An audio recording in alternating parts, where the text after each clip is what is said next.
Rejection doesn't hurt because someone left. It hurts because in a brief and unsettling moment, it forces you to question your own worth. Not consciously at first, but subtly, almost silently, something inside you shifts. Your confidence trembles. And what truly hurts is not the absence of the person, but the doubt they leave behind. The uncomfortable feeling that maybe you weren't enough. After rejection, the mind turns against itself. You replay conversations again and again, searching for hidden mistakes, missed signs, or a single sentence that could have changed everything. You analyze your words, your tone, your timing. You imagine alternative versions of yourself, calmer, stronger, more interesting, as if perfection would have guaranteed acceptance. Without noticing, you begin negotiating with the past, hoping logic can undo what emotion already decided. Then comes the urge that Stoicism warns us about. The urge to explain yourself, to send one last message, to clarify intentions, to make them understand your side of the story. Deep down, this urge is not about communication. It is about validation. It is the desire to prove that you mattered, that your presence had value, that losing you was a mistake. And this is exactly where most people give away their power. Stoicism teaches a hard truth. The moment you chase validation, you place your worth in someone else's hands. When you try to convince another person of your value, you silently suggest that your value is negotiable. Marcus Aurelius reminds us that external opinions are unstable, temporary, and beyond our control. Building your self-worth on them is like building a house on moving sand. It will never feel secure. Most people respond to rejection emotionally and impulsively. They beg, explain, seek closure, or try to stay visible at any cost. Others go to the opposite extreme, choosing anger, revenge, manipulation, or psychological games. But the Stoic response follows a different path. It is calm, disciplined, and internally grounded. It does not react, it observes. And this quiet response is often the most unsettling of all. There is a way to respond to rejection that preserves your dignity without humiliation, without bitterness, and without chasing. A way that does not scream for attention, yet leaves a lasting impression. Not immediately, but slowly. Not on the surface, but deep inside the mind of the person who believed losing you meant nothing. And paradoxically, this impact begins not with action, but with restraint, with silence, with choosing what you consciously decide not to do. Stay until the end, because the final part is where everything changes. This video is not about making someone suffer, humiliating them, or proving a point through emotional reactions. It is not about revenge, manipulation, or psychological games disguised as strength. At its core, this message is about something far more powerful and far more difficult: reclaiming control over yourself. Because in Stoicism, true power is never found in controlling others, but in mastering your own inner state. Stoicism teaches that the strongest position a person can occupy is inner stability. When your emotions no longer dictate your actions, you become grounded, composed, and difficult to destabilize. Emotional reactions make people predictable. Pain leads to impulsive messages, explanations, and visible collapse. But when you stop reacting emotionally, when you pause instead of responding, something important changes. You remove yourself from the script others expect you to follow. When you become unpredictable, power quietly shifts. The person who rejected you anticipates pain, questions, emotional explanations, and a need for closure. They expect to feel missed, needed, or pursued. But when none of that happens, when there is no emotional outburst, no pleading, no visible breakdown, confusion begins to grow. Silence, when chosen consciously, disrupts expectations more than any dramatic reaction ever could. Stoics understood that authority is not announced. It is felt. When you remain composed in moments where most people fall apart, you send a message without words. A message that says you are not ruled by impulse, fear, or external validation. This quiet discipline creates an invisible pressure, not through force, but through contrast. Your calm becomes a mirror that reflects their uncertainty. Today you will learn how Stoics transform rejection into silent authority, not by saying the right words, but by choosing restraint. Not by begging for understanding, but by standing firm in self-respect. No chasing, no emotional bargaining. Just presence, discipline, and dignity, the kind that does not need to be explained because it is unmistakably felt. If this already resonates, keep watching. The real work starts now. Action 1. Silence is not weakness. The first Stoic action is conscious silence. Not the kind of silence that comes from fear, insecurity, or emotional paralysis, but silence chosen deliberately, with awareness and control. This is not avoidance, it is restraint. It is the ability to pause, observe, and decide not to react impulsively when every emotion inside you demands expression. In moments of rejection, most people feel an overwhelming need to explain themselves. They defend their intentions, justify their actions, and try to correct how they are perceived. But Stoicism teaches that over-explaining is rarely strength. When you feel compelled to defend yourself, you place your inner peace in the hands of someone else's interpretation. The Stoic understands that dignity does not argue for recognition, it simply exists. Silence, when chosen consciously, creates space. And in that space, something powerful happens. Without your emotional reactions, without your explanations or justifications, the other person is left alone with their decision. There is no immediate relief, no confirmation, no emotional feedback. Their mind begins to fill the gap you refuse to fill for them. This is where silence reveals its true strength. People are uncomfortable with unresolved situations. When you remove emotional noise, uncertainty grows, questions arise, doubt appears. Not because you demanded it, but because your absence of reaction forces reflection. As Epictetus taught, it's not what happens to you, but how you respond that matters. And sometimes the strongest response is refusing to respond at all. Silence is not weakness, it is emotional mastery. It communicates self-respect, boundaries, and inner authority without a single word. While others react, the Stoic remains steady, and that steadiness, more than any argument or explanation, leaves the deepest impression. Comment self-control if you understand the power of silence. Action 2. Remove attention, not your life. You don't disappear from the world, and you don't erase yourself to make a point. Stoicism is not about withdrawal from life, isolation, or emotional punishment. What you remove is not your existence. It is their access to your emotional energy. You stop offering yourself where you are not valued, and you stop performing for an audience that no longer appreciates your presence. This shift is subtle but powerful. It shows up as less availability, less reaction, and less emotional presence in places where your efforts go unnoticed. You no longer rush to respond. You no longer seek opportunities to be seen or remembered. Not out of bitterness, but out of clarity. The Stoic chooses where to invest attention, because attention is one of the most valuable currencies you possess. Attention creates connection. And when attention is given freely without boundaries, it loses its value.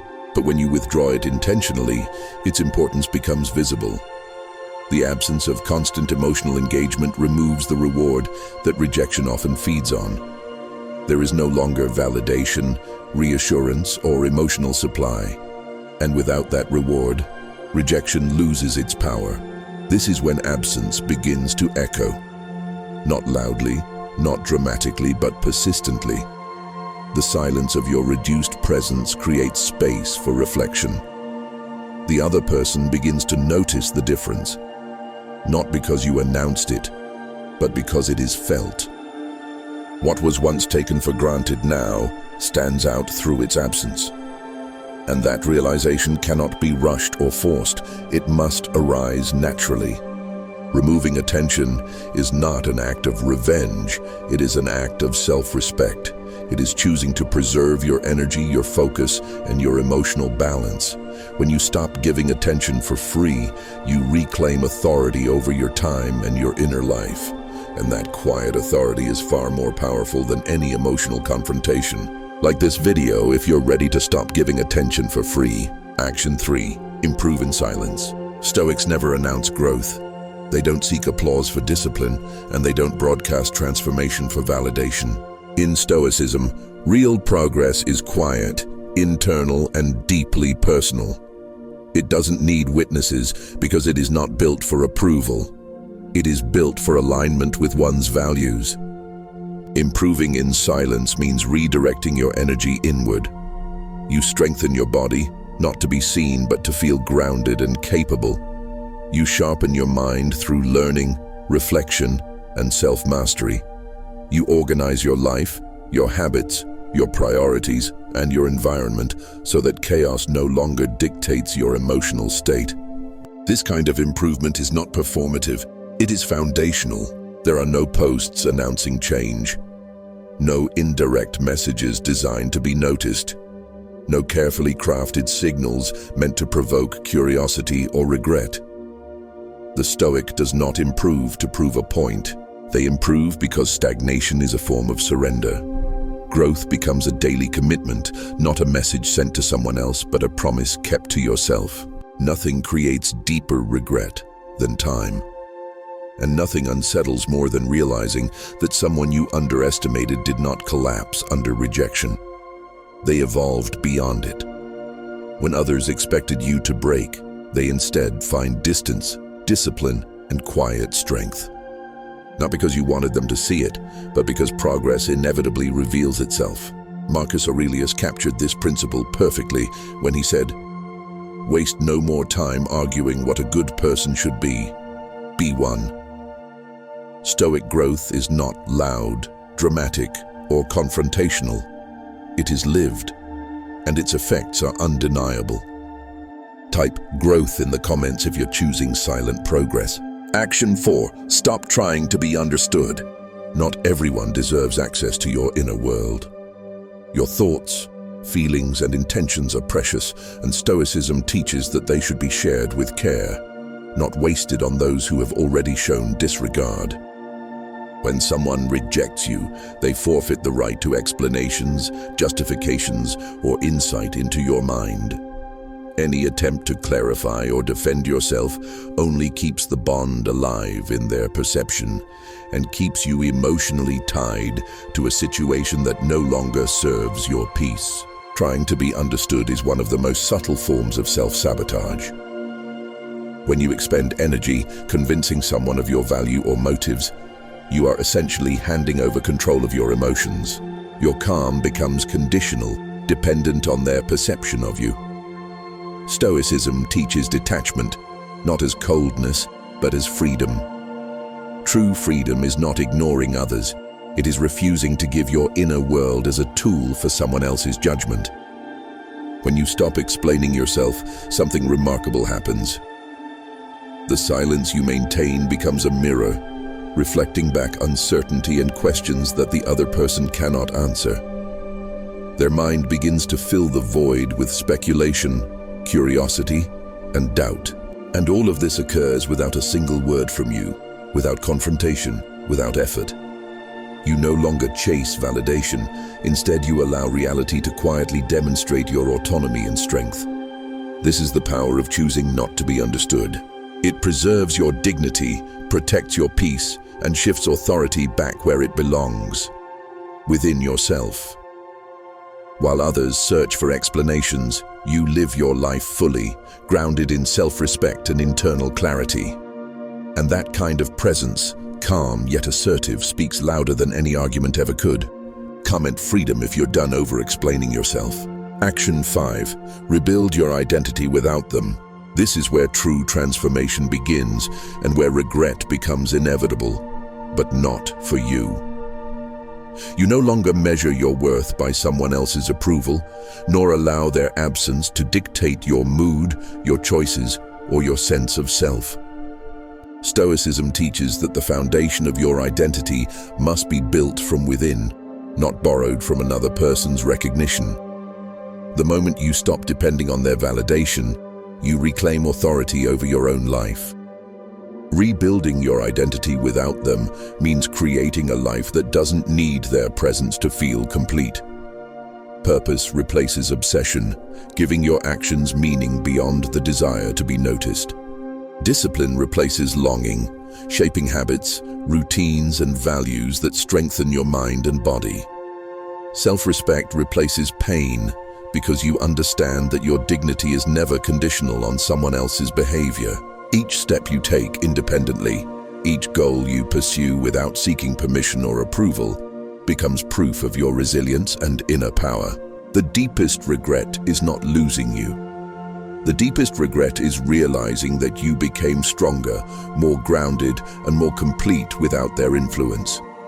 When someone thought they could diminish you, they instead witness, often silently, often painfully, the quiet evolution of a person who refuses to be defined by absence, rejection, or disappointment. Strength, composure, and self-mastery speak louder than any message, confrontation, or explanation ever could. This final action is the culmination of the Stoic path. It is not dramatic, it is not vengeful, it is real, it is enduring, and it leaves a mark far deeper than anger or manipulation ever could. You rebuild, you thrive, and in the process, you create a presence that commands respect, silently, powerfully, and undeniably. Write dignity in the comments if this part spoke to you. Rejection is not punishment. It is not a reflection of your inadequacy, nor is it a signal that something is missing within you. In the Stoic view, rejection is redirection, a course correction that frees you from people, situations, or attachments that do not align with your growth. It is a gift disguised as loss, an opportunity to reclaim what truly belongs to you. Your peace, your focus, and your autonomy.